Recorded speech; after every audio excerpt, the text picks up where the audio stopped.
All I want for Christmas is my Debbie G. My Debbie G. My Debbie G. All I Oh, want for yes. Christmas is to get real with Debbie G. That's what I want too. And That's it top will of my make list. a Merry Christmas.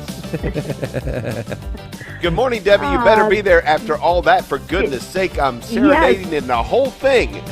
Good morning to you. I love that. I love that. Thank you so much. Are you kidding? That was a great entrance. You know what's Dave. wild? That's amazing. It's crazy. I just did it like right there. Like I didn't prep it. I didn't have notes right. about You it or didn't know where I anything. was going. Didn't practice last night. Just did it like that, right off the cuff. You didn't practice it, huh? No, didn't practice go. it. Not at all. So, Good morning, Oh Debbie my G. goodness. Now, Debbie, Good morning. we're at 5 degrees where we are, and I think where you are, Wow. you're like 43 or something. So you're mighty cold too. Yeah, we actually are. Everybody's turning on their heat now, so it's kind of a weird chill. So yeah, I know. But oh my goodness, 5 degrees. You guys must be freezing. I like that electric sweater idea. I agree with Dave. It could be a kind of a hazard. Yeah. Someone People should might be able die, to do but it. they'll be warm. Yeah, I think I just want to plant that seed, and I'll be looking for it, at the grocery store or someplace. Yeah, but you kind of wonder, like, does something happen if you go and wash your hands or something? That's true. Yeah, I don't know. Where's Ron Popeil when you need Please him? remove sweater before washing hands. That's right. Yeah, really, really. Oh my goodness, that's hilarious, Ron. That is so funny. But anyway, so get real. I missed you guys last week, and We so missed I you, wanted too. to just share. Yeah, I wanted to share with everybody about. Obviously, it's Advent. We're in the first week of Advent. The word is hope. And that's what we've been focusing on all week long. And I just wanted to remind everyone that Advent is a very, very precious time to be able to go deeper with the Lord in so many ways, in your faith and your understanding of Our Lady. And recently, I was listening to different priests on radio shows and podcasts, and they were saying that same thing we've been saying all along, that everybody's got to kind of slow down in Advent and really go into deep, contemplation and meditation, and just really with the, expectancy of Jesus and the coming of Jesus, and how beautiful it is to meditate on that. And one priest in particular, Father Sam Medley from the SALT Community, Society of Our Lady of the Holy Trinity, he goes, have you ever thought about, meditating on the fetal Jesus, Jesus in the womb, meditate on that. And Jesus in Mary's womb. And it's absolutely amazing. He was sharing with the radio audience about this, of really meditating on that and understanding that in a beautiful way, in a slow, very intentional way. And how meditating on the fetal Jesus can really change and change the way you feel about his birth, obviously, and the Blessed Mother and the relationship between the two of them. And it's so incredible. I never thought of it that way. Have you guys ever thought of that, meditating on the fetal Jesus? No, that's a great idea, though. I'm going to do that.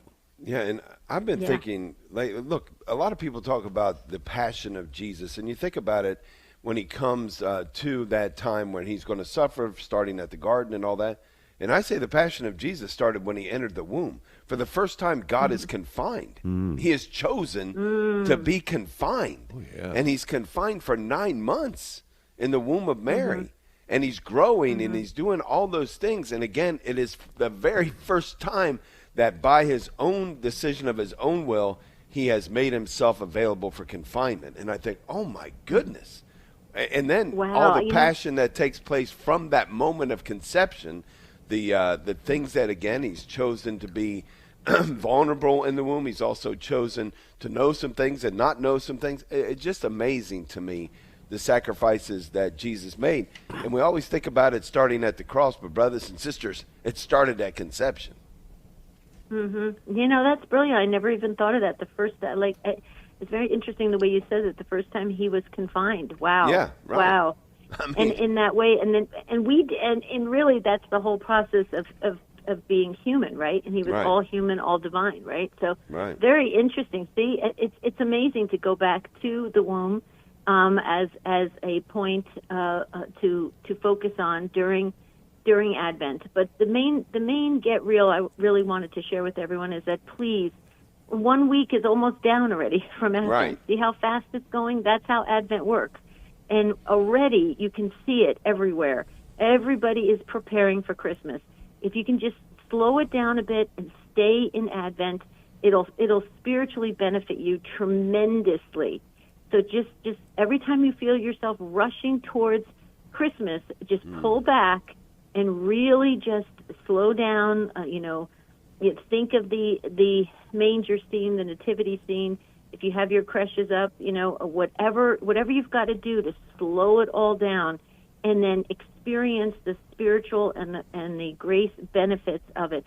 Because that's why our church, in its wisdom, we have such an amazing seasons that prepare us. And yes, it is a penitential season, prayer, fasting, and almsgiving, but it's a different type of penitential season. So please take the time and slow down. And I love the fact that so many priests on the radio recently have said that.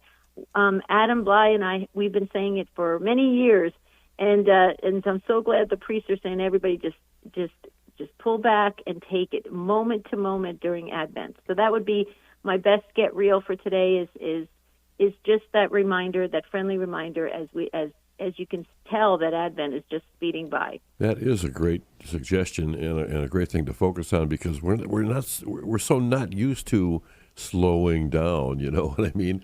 We're always rushing from one thought to another, from one activity to another. We're multitasking all the time. No wonder the first week of Advent flies by. You haven't taken the time really it takes a while to kind of form that new habit. Let's hope it doesn't take all 4 weeks of Advent, right? Yeah. Well, and Ron, you make a good point. One of the ways to do it too is, when you're out and about, they always say for us as Christians, to say Merry Christmas instead of saying Happy Holidays.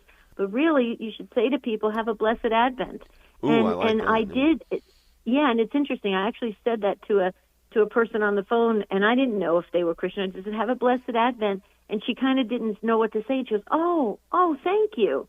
And see, that's another way to remind people, even if they, if they remember it from their childhood, just that we are in the season of Advent, and we don't want it to rush. This is an important spiritual time for us, so that we can be ready for the birth of Jesus, but also in our hearts and in our minds and in our souls, we are transformed every year. If we don't do that, what's the point? What is the point? If we stay the same, spiritually the same every single year, what's the point? The whole idea is for us to try and get closer to God every single day of our life. So Advent is a great way to just move that spiritual life along. Well, I like it, Debbie. And look, every time we get an opportunity to witness, particularly in our own Catholic traditions, right? It's just us being able to vocalize that thing that we believe in and share it with others. We should take that opportunity. And I know I'm so thankful you're saying it, because I've already had this at the very beginning of December already. I'm like, oh, good. I can't wait till this thing gets to the, you get in this rush to get it over with because life is so busy right now, but don't want to do that. Yep. Yeah, take the time to so go have surfing. a blessed Advent, you guys. Yeah, you too, Debbie. We'll be listening Take Two today, and of course tomorrow, the Spirit World. So looking forward to that. Debbie Georgianni, ladies and gentlemen. Thank you so much. Debbie Georgia. That's Georgia NNA. Georgia NNI. I almost forgot. Happy Advent. Thank you, Debbie. Thank you, guys. All I want for Christmas is my Debbie G. My Debbie G.